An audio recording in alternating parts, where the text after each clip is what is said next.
Bonjour à tous, bienvenue sur les Sentiers du Réel, je m'appelle Alexis, aujourd'hui j'ai honneur de vous retrouver comme chaque vendredi, vous le savez maintenant depuis que vous me suivez sur la chaîne, et pour cette émission, pour cette vidéo, aujourd'hui j'ai l'honneur de recevoir Pascal Boucher, quelqu'un que vous commencez à connaître je pense sur la chaîne, en tout cas pour les personnes qui me suivent depuis le début. Comment vas-tu Pascal? Oui, très bien Alexis, très très bien. Très content de pouvoir venir ici à Bruxelles et en Belgique. Et voilà, je suis très heureux d'être là. Alors, effectivement, c'est vraiment un honneur de te retrouver là en live, en chair et en os. Enfin, en tout cas pour moi, parce que là, ça reste quand même qu'une vidéo.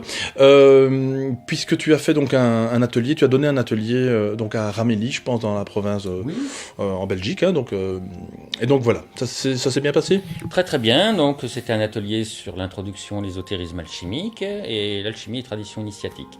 Je vais d'ailleurs y retourner dès le 10 décembre, le week-end du 10 décembre, où il y aura une formation sur la langue des oiseaux. C'est justement le sujet de lequel nous allons un peu parler aujourd'hui d'ailleurs. Voilà. Exactement. Alors cette fameuse langue des oiseaux, mon Dieu, il y a beaucoup de choses à dire aussi. Encore une fois, il y a énormément de sujets. Les gens commencent à connaître, même à la manipuler. C'est finalement un peu comme un jeu parfois. Et voilà, toi tu vas un petit peu... dire ce que toi tu as effectivement appris, ce que tu apprends encore aujourd'hui, et puis sur cette fameuse langue des oiseaux, il y a énormément de choses à dire. Je te laisse parler Pascal, comme d'habitude. Oui. Disons que la langue des oiseaux, c'est un sujet qui est quand même extrêmement vaste. C'est un sujet qui est un petit peu, qui est tellement infini qu'on n'a pas encore une vision globale de ce que peut être la langue des oiseaux. Alors celle que l'on connaît maintenant, qu'on commence à connaître, qui est un peu en honneur, c'est la langue des oiseaux des jeux de mots.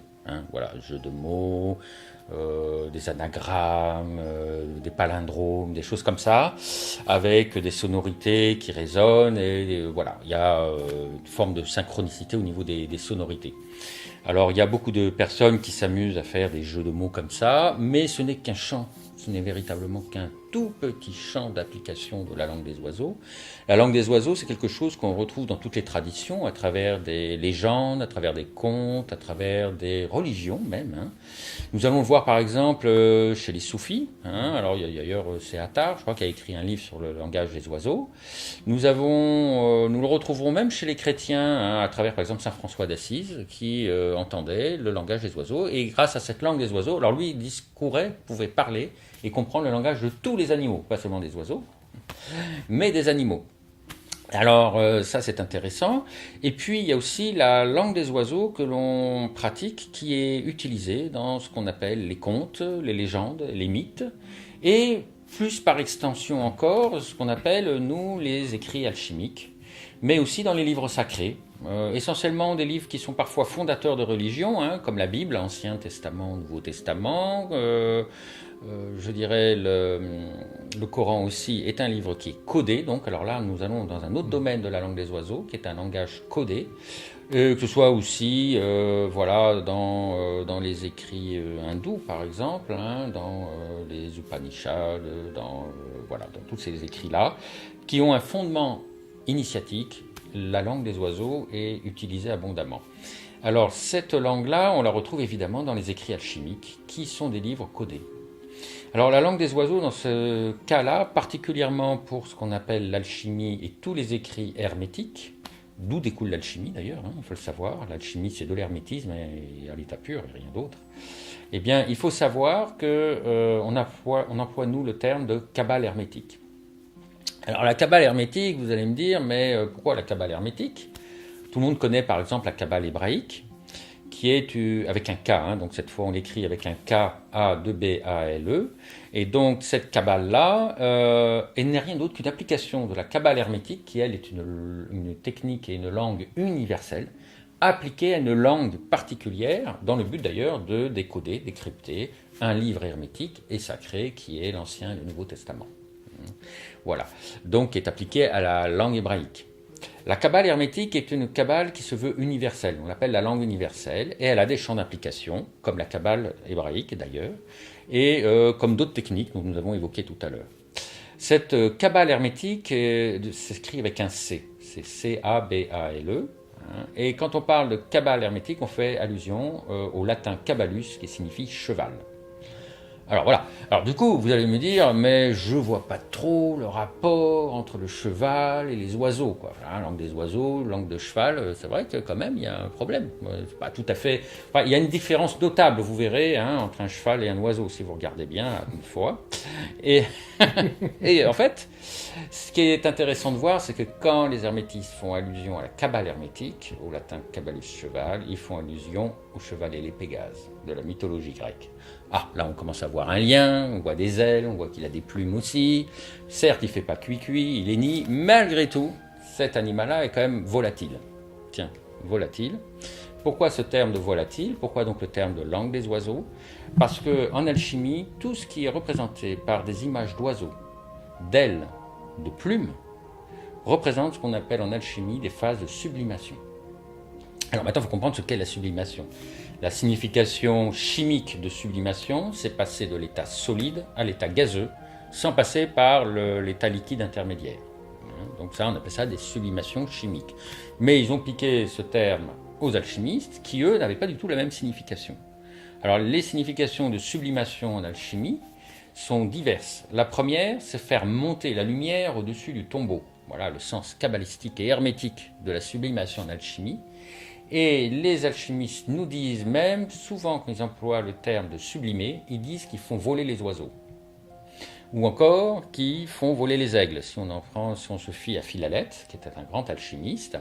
Et si on regarde encore plus loin, d'autres nous disent que quand il sublime la matière, il la volatilise. Vous voyez tout le terme de volatiliser, d'élever, d'élévation, etc. Et donc c'est très important parce que si les oiseaux représentent des phases, ou les ailes, ou les plumes représentent des phases dites de sublimation, hein, eh bien ça veut dire que le langage des oiseaux est un langage subliminal. Voilà pourquoi, du coup, on me demande, du coup ça me permet de passer sur un autre domaine où on me pose souvent la question, pourquoi ce langage codé ? Est-ce que c'est pour être réservé à une élite? C'est ce qu'on dit de la Kabbale hermétique ou de l'hermétisme. C'est genre, vous savez, on a un club fermé, vous n'êtes pas digne, circulez, il n'y a rien à voir. Hein, voilà, vous n'êtes pas assez intelligent, vous êtes trop bête. Donc hein, voilà, celui qui a des oreilles entend, l'autre, eh ben, il a qu'à se faire voir. Eh bien non, pas du tout, c'est pas ça. Et d'ailleurs, l'hermétisme a souvent, il y a eu des tentatives de récupération de l'hermétisme. Il y en a qui l'ont compliqué encore plus à souhait, pour justement en faire l'apanage d'une élite. Genre, on se donne de l'importance. Pas du tout. La langue des oiseaux, c'est un langage subliminal pour une raison bien, bien particulière. C'est que le langage des oiseaux, c'est un langage qui s'adresse à une autre partie de notre âme. Ce n'est pas un langage qui est là pour farcir l'intellect de connaissances. Contrairement à ce qu'on croit, le langage des oiseaux n'est pas là pour contenter l'intellect. Et la langue des oiseaux est là pour travailler avec notre âme. Et donc le but de la langue des oiseaux, c'est pas toujours de toujours comprendre ce qui est dit dans ce langage subliminal, c'est que votre conscience le comprenne et l'intègre. Hein, voyez pourquoi, par exemple, des contes comme Blanche-Neige, Peau d'âne, La Belle au bois dormant, ou des mythes continuent à perdurer, à avoir un tel succès au niveau du public. Hein, on dit, oh, c'est parce que c'est des gentilles histoires pour enfants. Oui, d'accord, mais bon, quand vous regardez Le Chaperon Rouge, franchement, en plus, certaines de ces histoires ne sont plus du tout adaptées à notre siècle. On peut se demander pourquoi elles ont tant de succès, alors que les gosses, ils aiment bien voir des trucs de Goldorak, des machins numériques, etc., des Pikachu. Malgré tout, il y a quand même ce succès qui perdure. Et pourquoi? Parce que ce sont des contes qui véhiculent un autre sens très profond. Et l'âme de l'enfant, qui n'est pourtant pas prête, qui n'est pas une âme élitiste, qui n'a pas des grandes connaissances, malgré tout, enregistre. Et mieux encore, peut-être parce qu'il n'a pas la censure du mental, qui est là, qui est intermédiaire. Et ces contes agissent en nous-mêmes à notre insu. Alors c'est très intéressant, hein, c'est un langage vivant, nous disent les alchimistes. Alors cette langue vivante, cette langue des oiseaux, je dirais, cette Kabbale hermétique, on la retrouve dans toutes les traditions. On va la retrouver par exemple chez les Aztèques, ils l'appelaient la langue de cour, la langue diplomatique, et ils l'appelaient la langue universelle. Donc c'était pour ça qu'on l'appelait la langue de cour et la langue diplomatique, parce qu'elle permettait à tous les initiés de se comprendre, quelle que soit leur langue, leur pays, leur origine culturelle, etc. C'est un langage de cour, mais c'est aussi la langue diplomatique. Et si on se fie selon Fulcanelli, qui est alors un maître dans la Kabbale hermétique, c'est vraiment un des grands maîtres, d'ailleurs il ne nous révèle pas tout, hein, des fois il traduit des choses, il ne dit pas comment il fait, Mais il nous dit, à un moment donné, que la langue diplomatique, ça par contre on comprend très vite, ça nous vient de diplomatique, c'est la science double, diplo-double. Alors c'est très intéressant parce que ça donc fait allusion à un langage double. Mais qu'est-ce que c'est que ce langage double? Eh bien, nous dit Fulcanelli, c'est pour ça qu'on le représente par le cheval, par la cabale, parce que ce cheval est un véhicule. Il est le support. Tout cheval impute quelque part, maintenant, quand on voit des chevaux sculptés, souvent, ça implique ce qu'on appelle des cavaliers.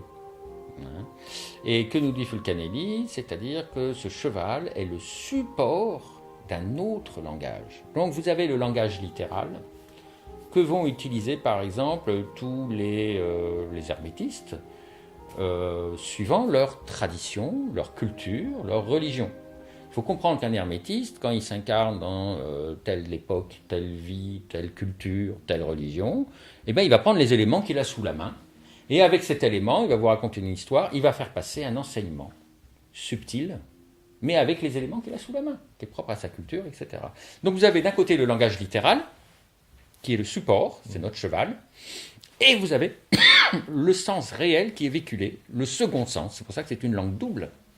Vous avez donc le véhicule, ce que vous lisez, et derrière vous avez le sens extrêmement subtil, puisque les oiseaux, étant volatiles, représentent ce qui est subtil. Donc ça c'est très intéressant, c'est pourquoi il est vrai que si vous prenez un grand initié, etc., qui vit dans le désert, il n'aura pas les mêmes éléments symboliques sous la main qu'un Inuit, qui habite sur la banquise. Il va avoir l'ours blanc, l'autre va avoir le lion. Voyez, donc il y a des choses qui, même si les étoiles restent, la lune, le soleil, malgré tout, il va y avoir des éléments différents. Donc c'est sûr que suivant que vous allez prendre des hermétistes, par exemple, musulmans soufis, avec des alchimistes comme Jabir qui existait à l'époque, vous n'aurez peut-être pas toujours les mêmes éléments que chez des alchimistes chrétiens. Et pourtant, ils se répondent l'un à l'autre et ils parlent de la même chose.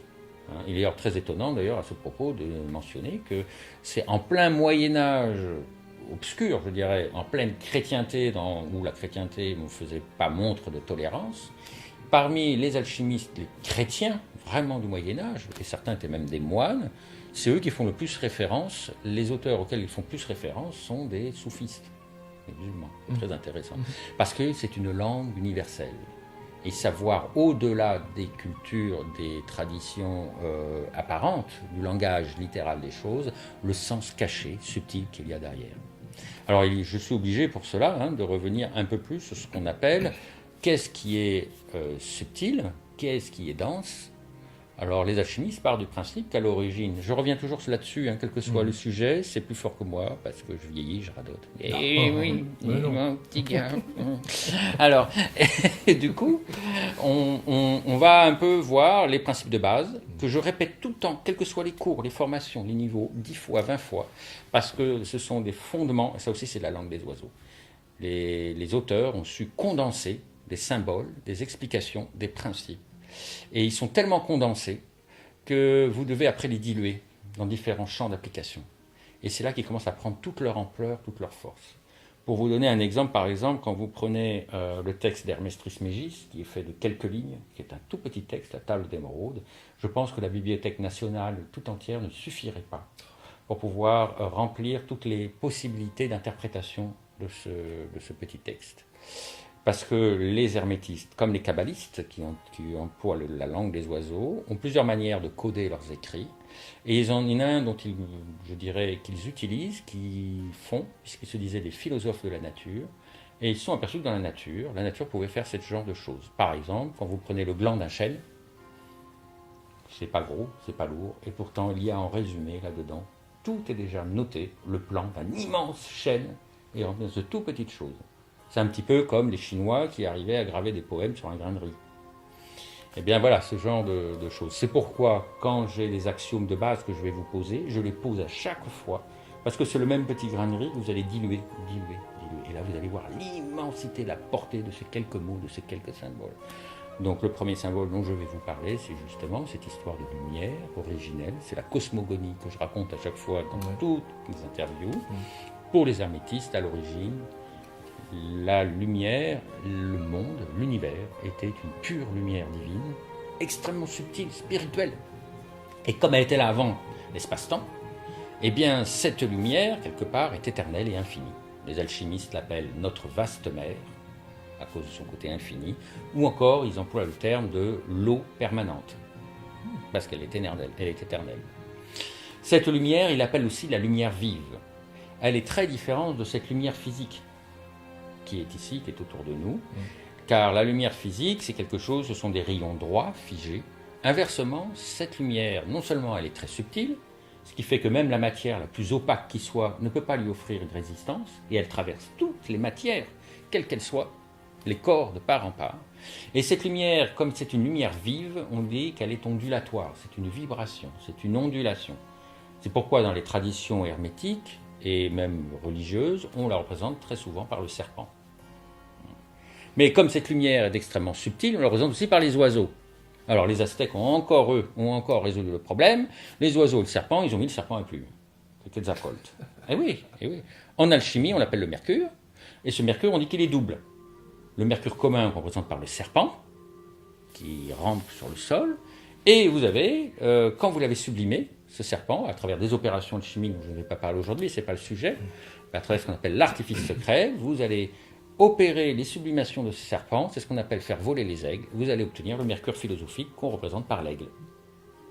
Donc, ces deux natures de mercure que nous avons, qui est double, tiens, diplomatique, langue diplomatique, ce mercure double, eh bien, les Aztèques ont très bien résumé cette double nature à travers le serpent à plumes. Voilà. Donc, pour en revenir à cette langue des oiseaux, cette lumière, donc, originelle, qui était extrêmement ondulatoire, comme le serpent, et subtile, elle était infinie, éternelle, puisqu'elle était là avant l'espace-temps, avant la création. Mais sous l'action d'un mystérieux agent, n'est-ce pas? Un agent que certains peuvent appeler le grand Manitou, Dieu, Allah, Yahvé, Brahma, bref. Je ne vais pas dire les noms d'oiseaux, parce que ce sont des noms, mais de tous les noms qui vont avec la culture, parce qu'il faut bien voir Dieu avec nos lunettes, donc chaque culture a ses lunettes. Eh bien, à travers ce mystérieux agent, n'est-ce pas, cette lumière s'est condensée peu à peu pour donner naissance à la matière telle que nous la connaissons, c'est-à-dire à la création tout entière, à la création matérielle, dense, jusqu'au règne le plus dense qui soit, qui est le règne minéral métallique, que nous connaissons. Alors, première chose à retenir, là-dedans, on l'avait déjà vu aussi, mais c'est important, cette lumière, si on regarde un grand hermétiste chrétien, c'est ni plus ni moins Jean l'évangéliste. Saint Jean nous dit, le Verbe, tiens, on parle de la langue là, on parle d'une parole, quelque chose. Il nous dit, le Verbe est la lumière du monde. Tiens. Donc on est d'accord avec la tradition hermétique qui nous parle de cette pure lumière, qui est une lumière vive. Alors c'est intéressant parce que la langue des oiseaux, on l'appelle la langue vivante, la langue vive. Et il nous dit, cette lumière est venue dans le monde, donc elle s'est bien densifiée, dans le monde concret et matériel, c'est ça le monde, c'est le monde physique. Et le monde ne l'a pas reconnu. Alors, si je prends le langage littéral, les curés vont vous dire, oui, mais c'est parce que le Verbe, c'est le Christ, il est venu là, et puis le monde, ils sont méchants, ils l'ont pas reconnu, ils l'ont cloué, ils l'ont crucifié, et ils sont vilains. Qu'est-ce que ça veut dire? Eh bien, ça veut tout simplement dire que si cette lumière qui est venue dans le monde ne l'a pas reconnue, ça veut dire qu'elle est invisible. Tout simplement. Sinon, le monde l'aurait reconnue si elle était visible, tout simplement. Donc, en fait, si on regarde bien, ils font une distinction entre ce qu'eux, ils appellent la lumière et ce que nous appelons la lumière. Il y a donc deux lumières. Il y a donc deux lumières dans ce monde. Il y a la lumière physique, qui est constituée de rayons droits, qui ne peuvent pas traverser la matière dense, et qui donc n'éclairent que la surface des choses. La particularité de cette lumière physique, dense, c'est qu'elle est visible, et qu'elle permet justement pour nous de nous déplacer, de voir les choses, de distinguer, de discerner les choses. Discernare, ça veut dire séparer, diviser. Donc cette lumière physique, elle est là pour séparer, diviser, isoler les choses l'une à l'autre. Et grâce à elle, d'ailleurs, c'est grâce à elle que je ne confonds pas, ce canapé, c'est ce canapé, et moi, c'est moi. Vous voyez, il n'y a pas de... Ça sépare, ça divise, j'ai ma chemise, j'ai mon machin, je n'ai pas cette confusion dans la nuit, où je ne sais plus trop ce qui est à moi, ce qui est à toi, voilà, bref. Donc tout est clair, tout est net, tout est distingué, séparé, divisé.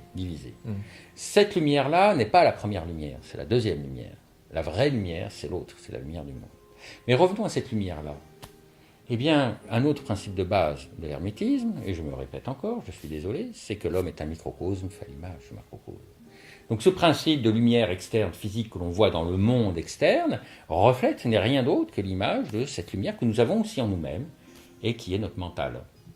Le mental est basé sur le principe de analyser, disséquer, diviser, séparer.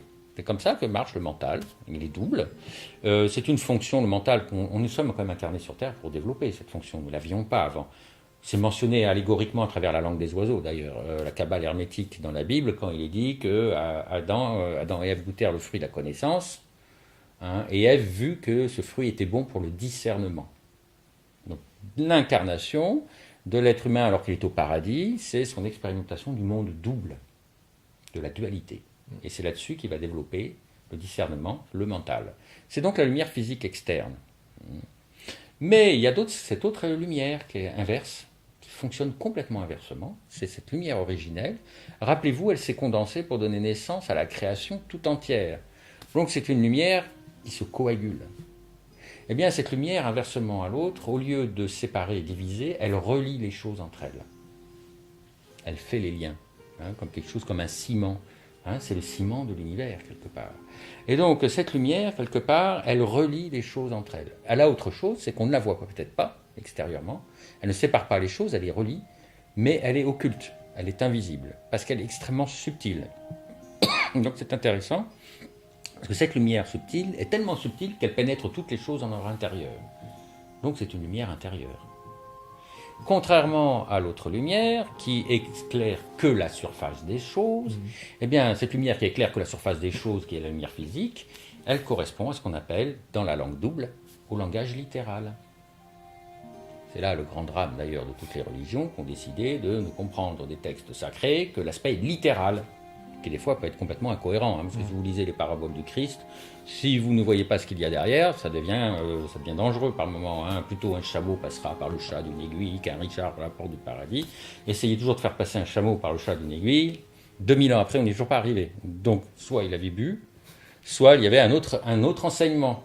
Hein, voilà. Et donc je penche pour l'autre version. Donc il y avait une langue des oiseaux, il y avait un sens plus subtil qui est à l'intérieur des choses. C'est cette langue-là qui a donné... Parce que sachez que la langue des oiseaux, c'est une quête à part entière. Ce n'est pas simplement des jeux de mots, comme ça, on va se faire plaisir. La véritable quête de la langue des oiseaux, c'est quoi? C'est la quête de cette lumière invisible. Cette lumière qui luit dans les ténèbres du corps. Selon l'expression même des alchimistes, on l'appelle la lumière qui luit dans les ténèbres du corps. Et comme cette lumière est une lumière vive, qu'est-ce que ça veut dire? Rappelez-vous, elle s'est condensée pour donner naissance à la matière et à la création que nous connaissons. Ça veut donc dire que tout ce que vous voyez autour de vous, tout, le physique, le tangible, etc., n'est rien d'autre que la lumière condensée. D'accord? Alors c'est intéressant parce que vous allez me dire, oui, mais bon, en se condensant, elle est devenue morte, elle se manifeste à travers un caillou inerte. Et cette condensation a tué cette lumière. Moi, je veux bien. Non, en fait. Non. Puisque cette lumière était là avant la création, avant l'espace-temps. Comment peut-elle être morte? Puisqu'elle est éternelle. Donc elle ne peut pas être morte. Donc, nous disent les alchimistes, elle est dans un état de torpeur et il faut réveiller à l'intérieur des métaux qui ont aussi des esprits métalliques. Et c'est en cela que l'alchimie est vraiment merveilleuse parce que l'alchimie considère que tout est vivant, y compris les métaux. Ça va loin, jusque dans les métaux. Et donc, il faut juste éveiller cette vive lumière qui est dans sa torpeur, sous sa gangue, etc.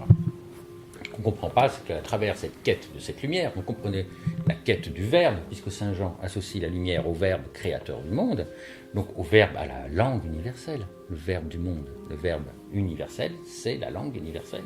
Donc la quête de cette langue universelle, c'est la quête de la vie, de retrouver la vie dans les choses. Quand nous nous sommes incarnés ici, nous nous retrouvons dans un monde où les choses nous paraissent mortes. Cette table, c'est une table, et regardez, moi, avec ma mentalité, mon intellect a fait que c'est peut-être mon mental qui tue les choses. C'est peut-être cette lumière qui divise, qui sépare les choses, qui les tue.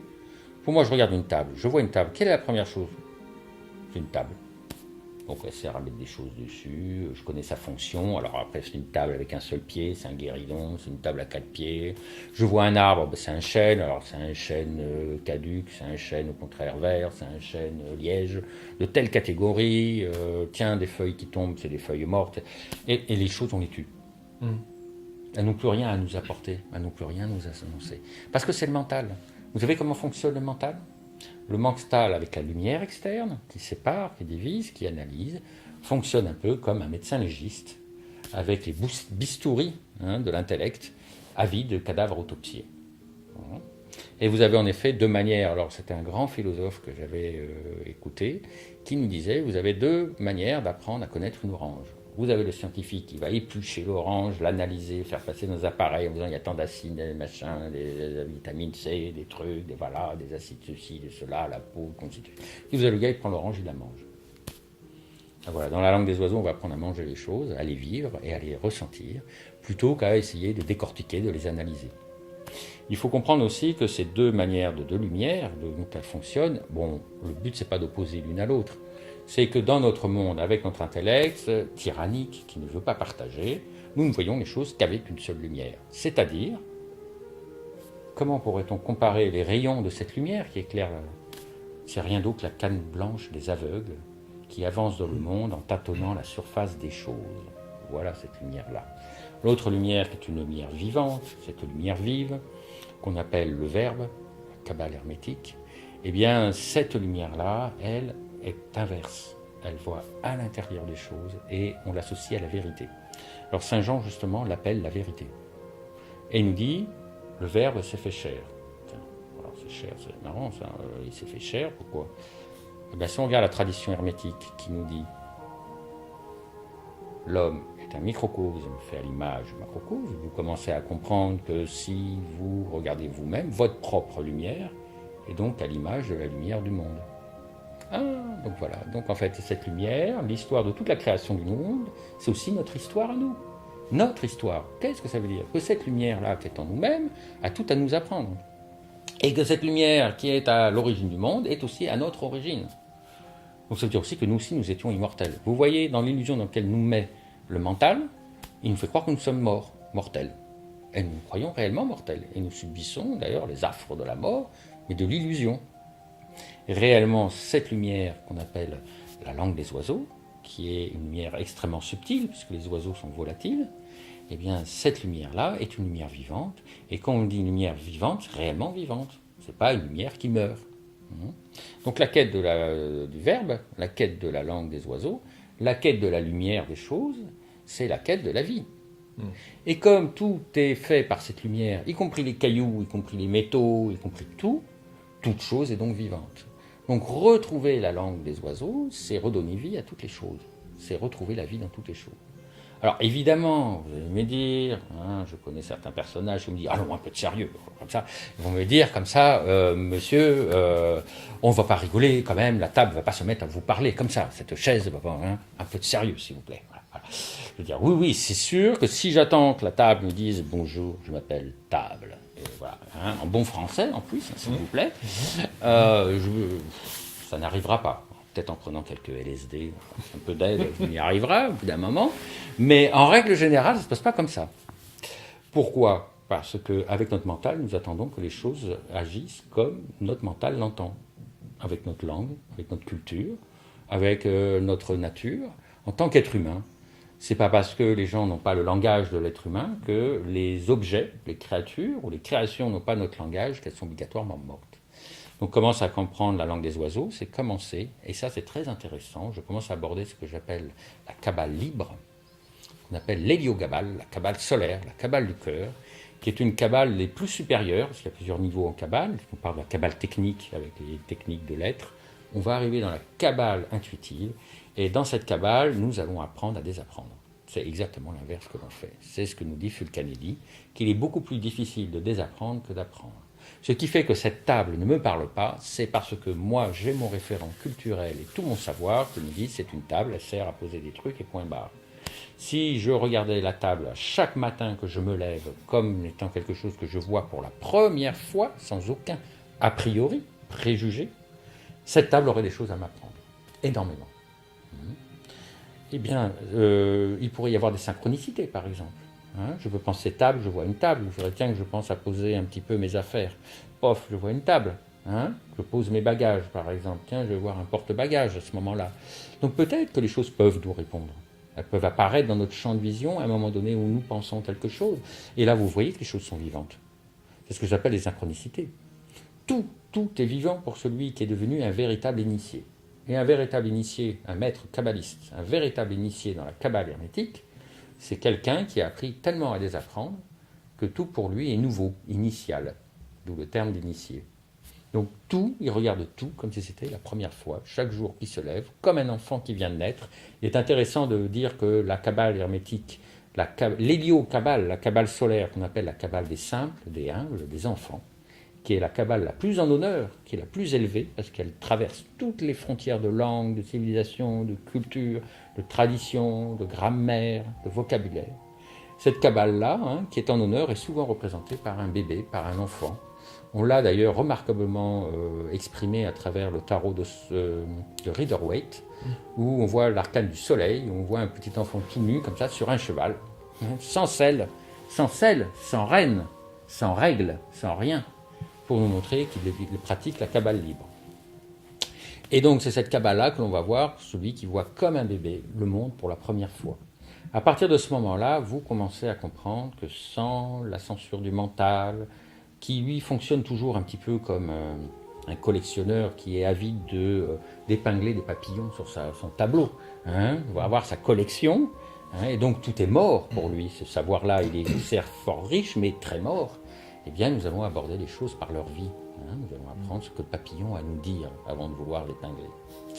Il est intéressant de voir aussi que cette kabbale, on la retrouve d'ailleurs mentionnée à Montpellier. À Montpellier, vous avez, alors je ne sais plus à quel endroit c'est, vous avez une sculpture qui représente le roi Louis XIV sur un cheval. Alors je veux dire, je ne vois pas quel est le rapport avec la kabbale et Louis XIV, mais bon, qui n'avait pas l'air d'être un grand kabbaliste spécialement. C'est un chevalier. Mais si vous regardez, oui déjà, chevalier, caballeros. Mais si vous regardez bien cette sculpture, cette énorme statue qui est dans quel parc, vous voyez Louis XIV qui est comme ça, son cheval avec son bâton, et puis vous regardez le cheval, il n'y a pas de selle, il n'y a pas d'étrier, il n'y a pas de reine. Ah, mais alors c'est la kabbale libre, si je comprends bien. J'étais là avec un alchimiste qui nous faisait visiter le lieu, qui nous montrait que c'était hautement alchimique, parce qu'il nous disait, il n'y a pas de sel, ça veut dire que notre matière, c'est le sel. Bon, écoutez, libre à lui de dire ce qu'il veut. Moi, je regarde, je fais, mais non. S'il n'a pas de sel, s'il n'a pas de reine, c'est que c'est la kabbale libre, ce qu'on appelle la kabbale libre. Et vous savez comment on l'appelle, la kabbale libre? L'hélio-kabbale. La kabbale solaire. Ah, Louis XIV, le roi soleil, tout simplement. Voilà l'explication. Nous avons la kabbale solaire, qui est représentée par le roi soleil, non pas pour le bonhomme, mais pour le nom, et il est sans reine, sans truc. Voilà. Alors cette kabbale libre, justement, a pour but de nous mettre en contact avec cette lumière. Et comme cette lumière est vivante, évidemment, au départ, on ne comprend pas toujours ce qu'on va lire, par exemple, dans les textes hermétiques, et ce n'est pas important. La première chose à faire quand vous voulez aborder des livres sacrés hermétiques codés, et que vous voulez avoir accès au grand mystère, vous devez d'abord accepter l'obscur avant que se fasse la lumière. Pourquoi? Parce que ce n'est pas un traité mathématique et ce n'est pas fait pour le mental. Le mental, il fonctionne d'une certaine manière. Si vous avez des traités, il faut que vous puissiez tout comprendre au moment où vous le lisez. Au fur et à mesure, il faut que ce soit interprété. S'il y a une inconnue, c'est comme en mathématiques, vous ne pouvez pas continuer. Vous êtes bloqué. Vous avez un traité même de mécanique de moteur ou de montage. Si jamais il y a un moment où vous ne comprenez pas, vous ne pouvez pas dire on passera, on verra après. C'est impossible. Vous devez tout comprendre au fur et à mesure. Eh bien, c'est l'inverse. Exactement l'inverse avec la kabbale hermétique. Avec la langue des oiseaux, c'est un langage qui est vivant et qui a besoin de se mettre en place, qui a besoin de mûrir. On va d'abord le semer. On va avoir des informations qu'on ne comprend pas. La table va me dire quelque chose. Je me mets en relation, je ressens. C'est pas grave. Et peut-être qu'un mois ou deux plus tard, je vais penser à un truc, je vais avoir la solution immédiatement. Sans me rappeler que c'est la table qui me l'a appris. Alors du coup, ça vous fait faire le deuil de la compréhension du mental. C'est le premier but. Si vous arrivez à vous faire le deuil de cette compréhension du mental, si vous commencez à désapprendre, si vous appliquez cette loi qu'on applique d'ailleurs en alchimie, dans les premières opérations, qu'est-ce qu'on fait? Systématiquement, les premières dissolutions, qui est pourtant la clé de tout le grand œuvre, c'est l'opération originelle et la plus secrète qu'il puisse y avoir dans le grand œuvre, c'est ce qu'on appelle la dissolution. Et elles sont systématiquement représentées par des décapitations. C'est marrant. On coupe la tête du corbeau, on coupe la tête de la vipère Rexa, on décapite même un gars, Flamel, un gars qui se fait couper la tête 7 fois. On ne coupe pas la queue du corbeau, on ne coupe pas les pattes, rien, non, on coupe la tête. Donc, qu'est-ce que ça veut dire? Ça veut dire qu'apprendre, on commence à désapprendre. On apprend à faire taire le mental. À partir de ce moment-là, ce langage beaucoup plus subtil, quand on commence à s'affranchir des cris tonitruants du mental, en disant hey, c'est ça, je veux ci, je veux ça, je connais, je fais. On arrive à s'affranchir de ça, alors la petite voix peut commencer à parler. La petite voix, c'est la voix subtile, très fine, très petite. C'est ça les oiseaux, volatiles. C'est une voix qu'on appelle la voix du silence, que les alchimistes associent à la voix brève, à la voix courte, la voix de la petite voix. C'est là que certains hermétistes vont chercher ce qu'on appelle la parole perdue. La parole perdue, c'est quoi? La parole dissimulée, selon un grand alchimiste qui s'appelait Bernard de Trévisan, qui a fait tout un traité sur la parole délaissée ou la parole dissimulée. Eh bien, cette parole dissimulée, c'est rien d'autre que la lumière invisible, puisqu'on ne la voit pas. Alors vous allez me dire, oui, mais vous mélangez. Eh bien non, cette parole était extrêmement importante. C'est donc ce qu'on appelle la voix de la petite voix. Voilà pourquoi je dis souvent, je mets en honneur plutôt cette héliocabale, cette cabale libre, qui est la petite voix, qui est liée à la voix brève en alchimie, la voix du verbe, la voix brève, vous voyez un petit peu le jeu de mots. Et cette voix du verbe a le but de retrouver cette lumière très subtile qui luit dans les ténèbres. Alors cette lumière, on va en parler un peu autrement, c'est-à-dire qu'on pourrait comparer les deux lumières, le mental et notre compréhension de notre âme subtile, qui est cette âme vivante, qui a été détrônée en nous-mêmes, au profit du seul mental. C'est elle, cette Cendrillon, qui est en bas dans la cave et qui est en train de nettoyer toute la maison pendant que la mère tyrannique règne sur la maison. Le mental, l'ego, avec les deux sœurs, là, qui sont la volonté et les émotions. Eh bien, vous avez cette trilogie qui domine, qui est l'ego, qui veut prouver ceci, qui connaît, qui sait. Et en dessous, vous avez cette petite lumière là, qui est en dessous, qui va faire le ménage, nettoyer la maison. Alors là, c'est intéressant de citer que Saint Jean nous dit cette lumière, le Verbe est la lumière du monde. La lumière, le Verbe s'est fait chair. C'est la vérité. Et il nous dit, c'est la vie des hommes. Donc, c'est notre vitalité. Celle qui a construit, bâti notre maison. C'est elle qui, dans le ventre de notre mère, a forgé notre ADN, qui a construit notre corps cellule par cellule. C'est elle qui fait circuler le sang, battre le cœur, qui renouvelle les aliments, etc. On en a déjà parlé, mais j'aime bien en reparler. C'est elle, Cendrillon, cette petite lumière, qui est la véritable parole perdue. Pourquoi perdue? Parce qu'elle luit dans les ténèbres de l'inconscient, que l'on peut traduire dans la langue des oiseaux. Ténèbres de l'inconscient, c'est quoi? Dans les ténèbres du corps. Les ténèbres du corps, c'est l'inconscient biologique. C'est donc notre vitalité, et c'est elle qui sait tout. Alors maintenant, pour comprendre un petit peu le rapport de ces deux lumières, qui sont en nous-mêmes, qui sont importantes à réconcilier, à remettre ensemble, c'est de comprendre par exemple ce qu'on appelle la synthèse additive et la synthèse soustractive. Tu connais puisque tu es dans le métier. Alors, je suis un petit peu, comme on dit, j'inverse un peu les choses, donc je ne sais jamais trop la synthèse additive et la synthèse soustractive. En tout cas, je connais les deux systèmes. L'un est basé sur ce qu'on appelle les pigments. C'est les teintures, vous voyez là, la couleur un peu criarde de mes vêtements, les teintures que vous avez, ça c'est des pigments.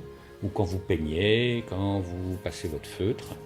Tout c'est ce qu'on appelle une synthèse où chaque couleur que vous allez additionner, plus vous allez additionner couleur, plus vous allez vers le noir, l'obscurité. La synthèse inverse, je crois que c'est la synthèse soustractive, qui est donc basée uniquement sur des couleurs de lumière. Alors, ça peut être des spots, ça peut être des pixels sur votre ordinateur. Eh bien, ces lumières-là, c'est exactement le système inverse. Plus vous allez additionner des couleurs, plus vous allez tendre vers le blanc. Eh bien, c'est exactement comme ça que fonctionne la langue des oiseaux. Plus vous allez additionner des couleurs, plus vous allez tendre vers le blanc. C'est l'inverse avec le mental. Parce que le problème du mental, c'est que plus vous allez avoir des éléments, plus vous allez essayer les catégoriser, les ranger, les classer dans le grenier de votre mémoire en disant ça, c'est ça, avec une étiquette. Et à un moment donné, quand vous avez plein de symboles, vous allez être saturé et vous n'allez pas pouvoir retenir tout ça dans le grenier de votre mémoire, vous allez devenir fou et vous allez dire c'est hermétique, vous allez fermer le livre. Et c'est pour ça que les livres hermétiques qui utilisent la Kabbale hermétique sont si compliqués, parce que justement, le but, c'est qu'ils inversent le processus. Donc par exemple, pour une seule chose, pour qu'on comprenne bien cette chose, vous savez comment ils vont faire? Ils vont vous donner des milliers de symboles. Hein, je vous prends le feu secret, c'est le hall de Kenya, c'est le soleil terrestre, c'est le soufre, un combustible fixe, c'est le sel central, c'est le chien de Khorassan, c'est le nœud de l'or, c'est machin. Et on commence, c'est le nœud gordien, c'est ceci, c'est le cela, mental, c'est quoi, là. c'est vraiment le mental. Et donc, non, c'est ce qu'ils disent. Ah oui, oui, oui. Et si vous fonctionnez avec le mental, Ouais, c'est vous ça. dites ah stop, Ouais, c'est ça. c'est ça ou c'est ça, faut savoir, mais c'est ça. Mais si vous travaillez avec la langue des oiseaux, rappelez-vous, il y en a un qui sépare, qui divise, qui analyse, et donc évidemment ça devient très compliqué.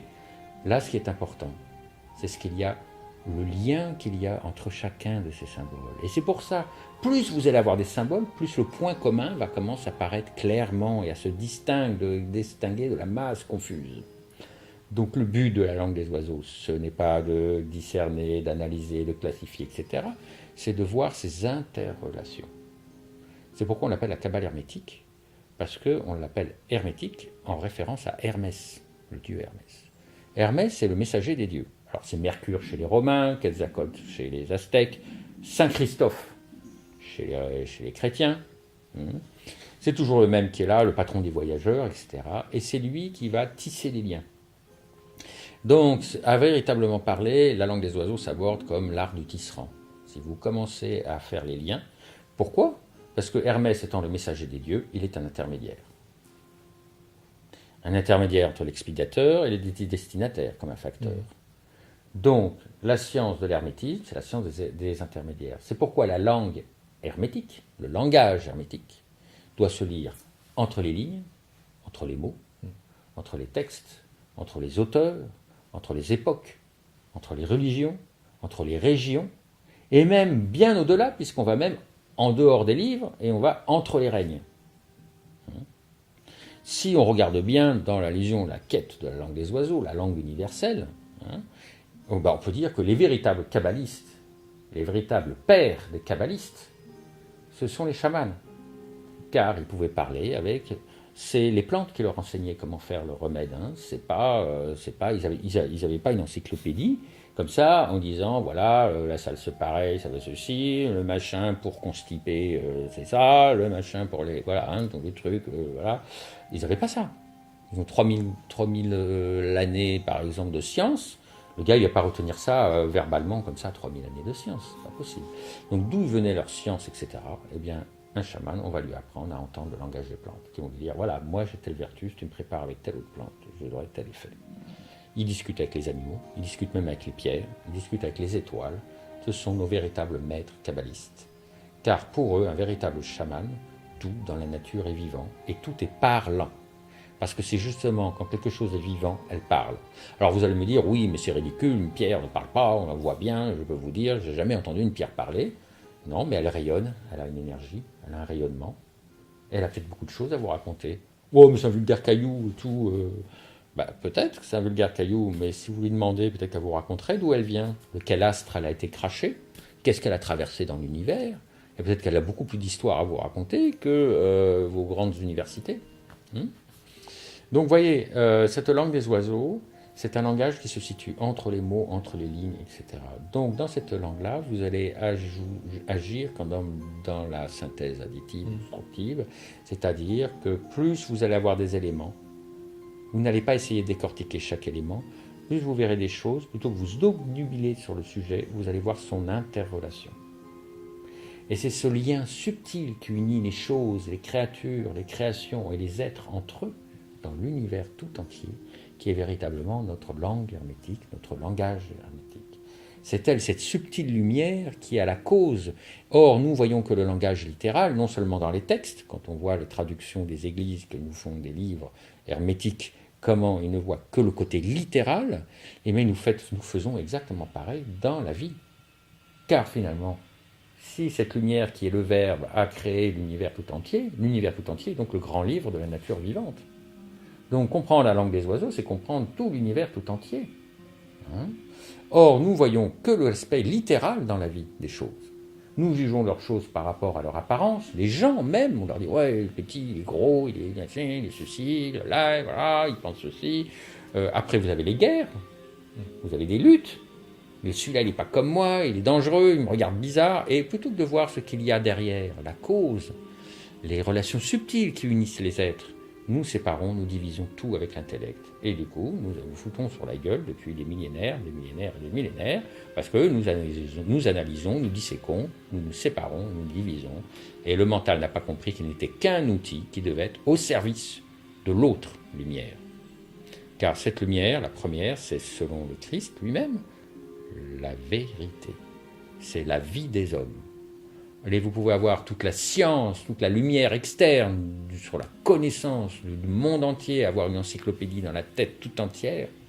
Si vous n'avez pas la vie, vous n'avez rien du tout. Vous n'avez absolument rien du tout. La vie est notre véritable initiatrice, et cette vie est la langue des oiseaux. Cette vie est le langage subtil des choses qui est caché derrière toutes les trucs. Donc toute la quête, commencez à comprendre que pour ne pas vous égarer dans les écrits hermétiques, dans toute cette apparente complexité, cette abondance de symboles et de références, commencez à suivre la quête du point commun. La quête du point commun est le plus sûr guide qui vous permettra de vous balader dans les livres sans jamais vous égarer. Ce que vous ne comprendrez pas dans un passage, ne vous affolez pas, vu qu'il répète 1000 fois la même chose sous différentes formes, vous le retrouvez dans un autre chapitre. Même si cet autre chapitre traite d'un sujet qui n'a rien à voir avec le chapitre que vous étiez en train de lire, ce que vous ne comprendrez pas dans ce chapitre-là, les philosophes vous l'expliqueront différemment dans un autre. Et commencez à voir, quand quelque chose vous fait penser à quelque chose d'autre, de commencer à tisser les liens. Même si vous ne pouvez pas l'analyser, le décortiquer, le ranger dans le grenier de votre intellect, commencez par faire le deuil de la compréhension de votre intellect. À partir de là, la langue des oiseaux va commencer à vous parler. On va vous dire, je travaille par exemple, on va à Bourges, je fais visiter des monuments. Un autre langage qui est employé d'ailleurs, c'est le langage imagé. On appelle ça l'art hiéroglyphique. Utilisé avant les Aztèques encore, les Incas et aussi les Égyptiens et les Perses, etc. Cet art hiéroglyphique, eh bien, nous le retrouvons nous en Occident à travers ce qu'on appelle l'art gothique. Alors, il y avait l'art roman, mais l'art gothique est encore plus parlant. Et dans l'art gothique, vous verrez qu'il y a certaines demeures qui ont été faites, sculptées par des alchimistes qui connaissaient parfaitement le grand œuvre.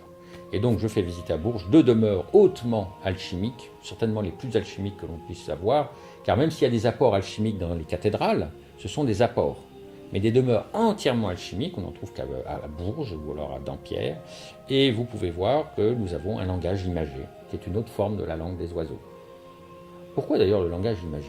Regardez, Saint Jean nous dit, le Verbe est la lumière du monde. Alors, c'est pas parce que Saint Jean l'a dit que c'est ça, c'est le fait. Le fait ne vient pas de Saint Jean. Ça existait avant. D'ailleurs, Saint Jean ne fait que reprendre ce qui est écrit dans la Genèse par Moïse. Alors, Moïse, Moshe, le messager, voilà, c'est Hermès, voilà, c'est tout. Voilà qu'on commence à lire en dehors de côté littéral, etc., religieux, machin. On va voir un peu de quoi il s'agit. Dans sa Genèse, il nous dit, au début de la création, Dieu dit que la lumière soit, et la lumière fut. C'est le premier acte créateur de Dieu. Dieu dit que la lumière soit, la lumière fut. Or, si vous regardez bien, Dieu ne désira pas que la lumière soit. Dieu ne fit pas que la lumière fut. Dieu dit. Donc, le premier acte créateur, c'est le Verbe. Et le Verbe, quel est le premier mot du Verbe ? La lumière soit. Donc, la lumière, c'est le Verbe. Alors pourquoi je vous dis ça ? C'est-à-dire que notre verbe, la langue des oiseaux, est donc une lumière. C'est elle, cette lumière vive, originelle. Et que dire encore ? C'est que notre langage est aussi un langage imagé. Il peut se voir et s'entendre. Donc c'est une lumière qu'on ne voit pas parce qu'on l'approche par l'entendement, vous voyez, qu'on peut donc entendre.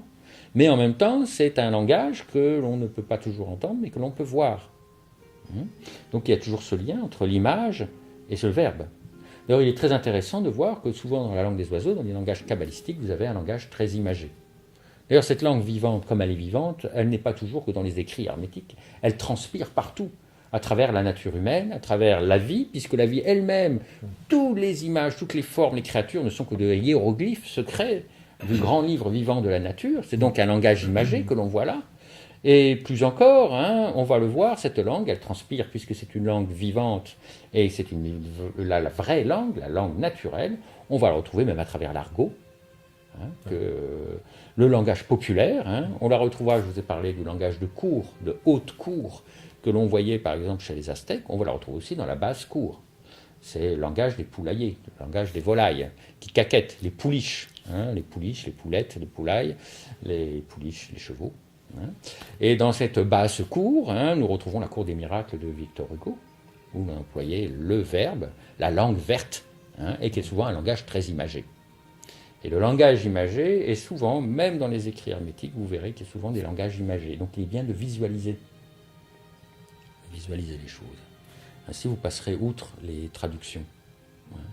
Voilà, pour vous montrer un peu comment cette langue vivante perdure, elle se manifeste partout, elle se trahit toujours, malgré les artifices de l'intellect, qui veut toujours voir les choses qu'en surface, qui ne juge qu'en surface, cette lumière occulte, qui est la vraie langue, c'est la langue créatrice, le verbe créateur.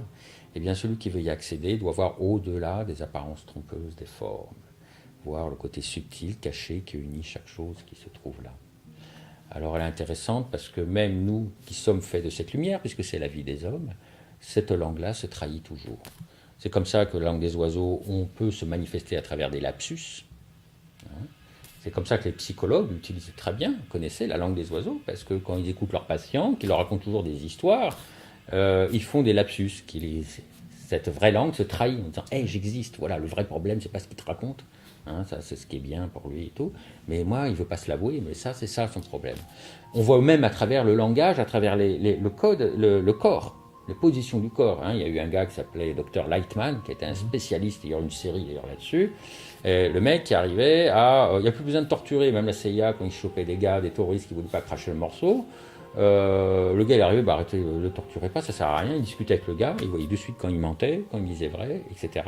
Pourquoi ? Parce que les expressions du visage, les attitudes, d'ailleurs il montrait même que certains politiciens mentaient et hontément, hein, parce qu'il y en avait un, on voyait je ne sais plus quel président, qui parlait de son successeur, non pas de son successeur, de celui qui était avant lui, et qui dit j'aime beaucoup ce que faisait Bush par exemple, c'est un gars que j'apprécie énormément. Non, il fait comme ça.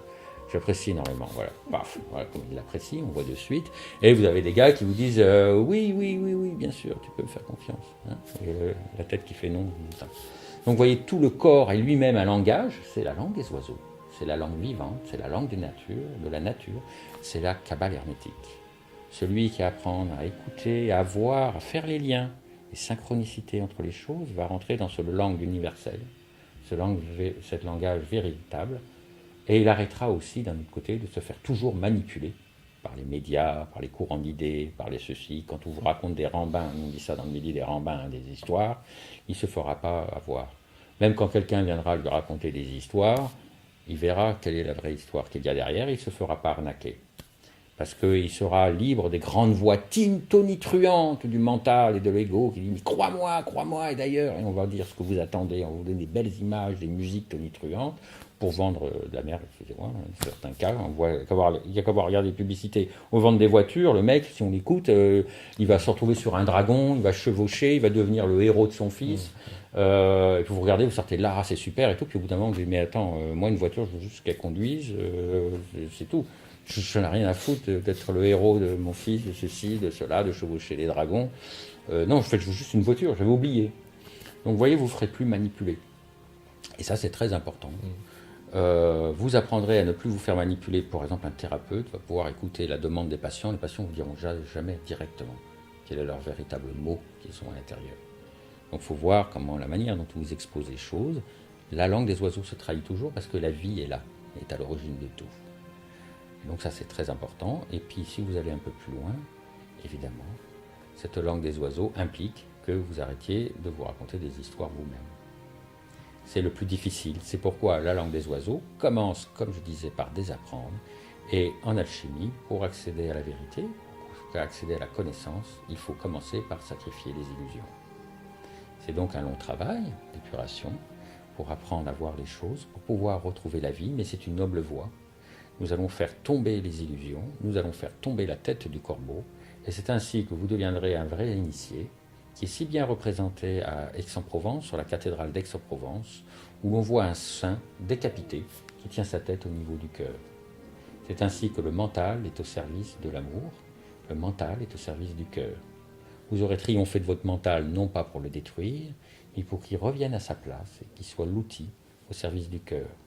Car nous, des alchimistes, dans le cœur se trouve l'œil du cœur, qui lui voit tout et voit cette lumière invisible. Et ce cœur fonctionne différemment de l'autre du mental, des yeux extérieurs, contrairement au mental, qui analyse, qui dissèque. Le cœur, lui, relie les choses entre elles. Il fait les liens.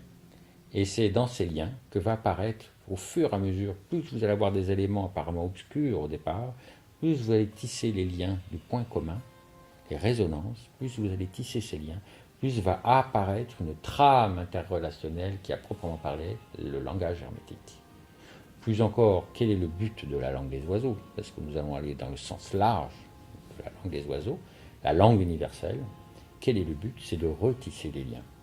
Et quel est le but réel? Puisque l'homme est un microcosme fait à l'image du macrocosme, tout le drame de l'être humain qui a besoin de cette canne blanche de l'intellect qui touche que la surface des choses, il a perdu la lumière intérieure, cette parole perdue qu'il ne voit plus. Quel est le drame de l'humanité? C'est que chaque être humain, dans le développement de sa personnalité, de son ego, de son individuation, s'est coupé de tout l'univers qui l'entoure. Il s'est coupé du macrocosme. Donc retrouver la langue des oiseaux, c'est retisser le lien, rétablir le langage entre le microcosme et le macrocosme. En cela consiste notre langue universelle, en cela consiste la quête du Verbe, qui est une quête à part entière qu'on représente par des kabbalistes, des caballeros. Celui qui est capable, puisque cette langue est la vie des choses, et qu'on le retrouve en lui-même dans cette vie, cette vitalité biologique, puisqu'elle est enclose dans les ténèbres du corps, donc dans l'inconscient biologique, eh bien celui qui arrive à chevaucher cette vie en lui-même, avec amour, comme un cavalier qui va éduquer son cheval, celui qui arrive à chevaucher cette fougueuse passion, malgré qu'elle soit pleine de choses apparemment animales, impulsives, qui arrive à la conduire avec amour et harmonie, celui-là va devenir un vrai maître kabbaliste, et le cheval ailé, Pégase, va pouvoir l'amener aux plus hautes connaissances initiatiques. Il va l'amener jusqu'aux hauteurs les plus sublimes de la connaissance. Voilà en quoi consiste aussi notre Kabbale, qui est d'abord et avant tout notre lumière, qui est la vie. Comment arriver à chevaucher sa vie, sa passion sur le chemin de la vie, pour pouvoir accéder aux plus hautes et plus sublimes connaissances. C'est donc un art de caballerie. On le retrouvera par exemple chez les Rose-Croix à travers les cavaliers de Vénusberg, qui ont chevauché leur amour élevé, Vénusberg, la montagne de Vénus, l'art de caballerie. Voilà en quoi consiste la langue des oiseaux et cette quête. Art de cavalerie, art de kabbaliste, art de chevalerie. C'est toujours un réel plaisir de t'écouter. Je bois tes paroles, Pascal. Vraiment, je crois que pour moi, tu représentes un pan de la chaîne des sentiers du réel, parce que c'est vraiment ce que tu viens de nous expliquer, de nous exposer. Cette lumière intérieure qui finalement, grâce à tes paroles, ressort dans la matière finalement, puisque on n'est pas obligé de la ressortir dans la matière forcément. On peut la garder pour soi, on peut évoluer. Mais toi, voilà, tu es l'intermédiaire entre cette lumière interne, finalement, et cette matière où tu peux exposer et voilà, éclaircir, tel l'ermite dans le tarot de Marseille, eh bien, certaines âmes. Finalement, on est tous des glands, j'ai presque envie de dire. Hein. Oui, carrément. Moi, je suis fier d'être un gland. Hein. Voilà. Puisque j'ai bien compris, on est tous des glands, dans le sens qu'on a tout ce qu'il nous faut en nous, mais seulement, encore une fois, voilà, le mental travaille, et le mental, comme tu l'as dit, les guerres, les maux, hein, les maladies, les non-dits, etc., toutes ces choses qui finalement, eh bien, nous empoisonnent un peu tous les jours, et à chaque année, enfin bon, bref, durant toute notre vie, et ça pourrit quand même pas mal de choses. Alors c'est vrai que le mental, il en faut un petit peu, il en faut aussi, voilà, il faut un petit peu le... Je pense que l'image est très bonne quand on voit l'homme qui tient Tout à fait. la tête au niveau du cœur. Le mental au service du cœur, ça c'est très important. Et tu ne crois pas si bien dire quand tu dis que tu es un gland. Hein? Je prends bien. Je peux le prendre bien parce que l'être humain étant un microcosme, enfin l'image du microcosme, hein, nous sommes donc tous des glands. Et nous avons donc tout en nous-mêmes en modèle réduit, et alors là les proportions, les échelles sont encore beaucoup plus titanesques, hein. Ce n'est même plus le rapport entre un gland et un chêne, mais c'est le rapport entre un être humain et l'univers tout entier. Vous voyez un petit peu, il y a de quoi arroser et faire pousser des choses en nous-mêmes. Nous n'imaginons pas ce que nous possédons en nous-mêmes à travers cette petite lumière. L'univers tout entier est là. Donc il y a de quoi faire, c'est extraordinaire. Donc lorsqu'on vous dira tête de gland, eh bien, remerciez la personne qui vous insulte, entre guillemets, c'est de l'amour, ce n'est que pur amour. Alors, Pascal, c'est vrai qu'aujourd'hui, bon, tu es à Bruxelles. Est-ce que tu vas aller Alors, tu vas aller faire un petit tour à la Grande Place aujourd'hui ou...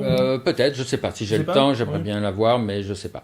Je voulais juste, par contre, si ça ne t'embête pas, ajouter que je fais donc le 2 décembre une formation sur la langue des oiseaux à Lyon, à la librairie Cadence. Donc, je vous invite à aller voir sur mon site alchimie.net. Vous verrez www.alchimie.net. Tous mes programmes, ou allez sur ma page Facebook Pascal Boucher et vous avez un lien pour aller à la librairie Cadence. Vous verrez donc mes cours d'une journée entière sur la langue des oiseaux et je reviens en Belgique donc le 10 décembre. Alors le 10 décembre, j'avais prévu sur une journée, je pense que je vais le faire sur 2 jours, ça serait donc peut-être le 9 et le 10. Dans quelle si région, c'est possible. Pascal à Ramilly. À Ramilly, voilà, donc mettra... entre Namur et je sais pas trop.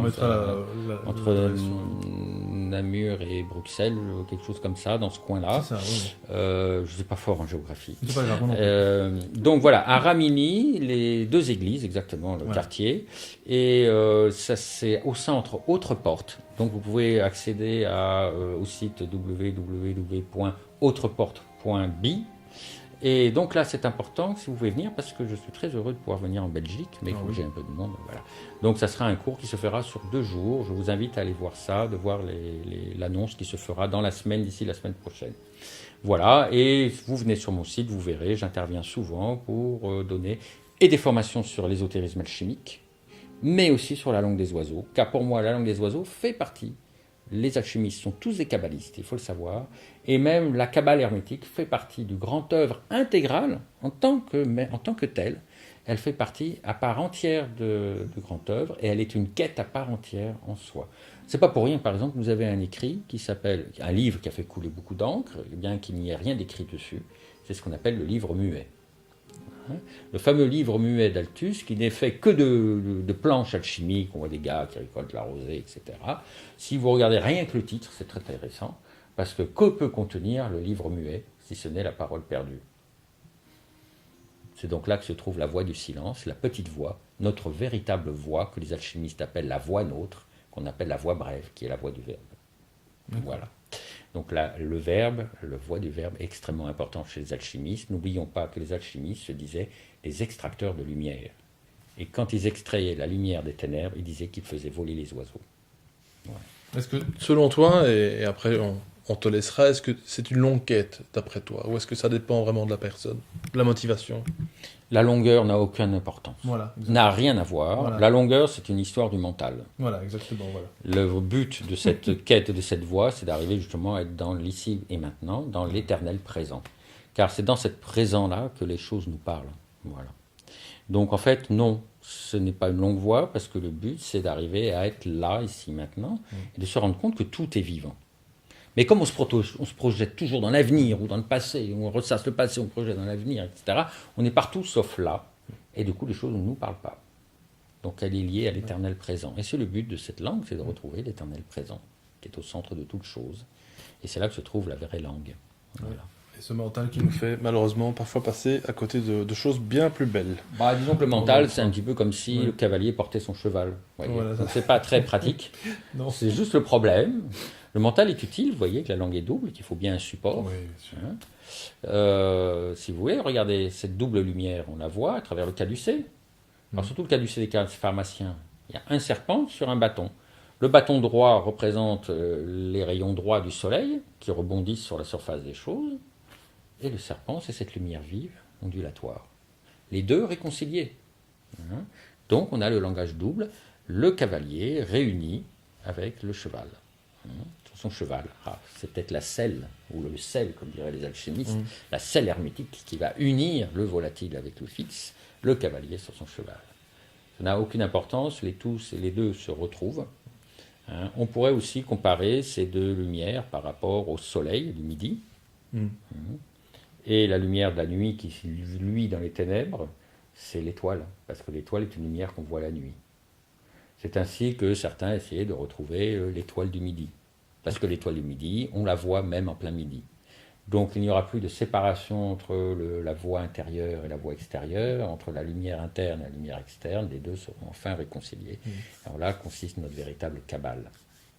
Parfait, merci beaucoup Pascal pour cette super conférence, très, très complète. Merci.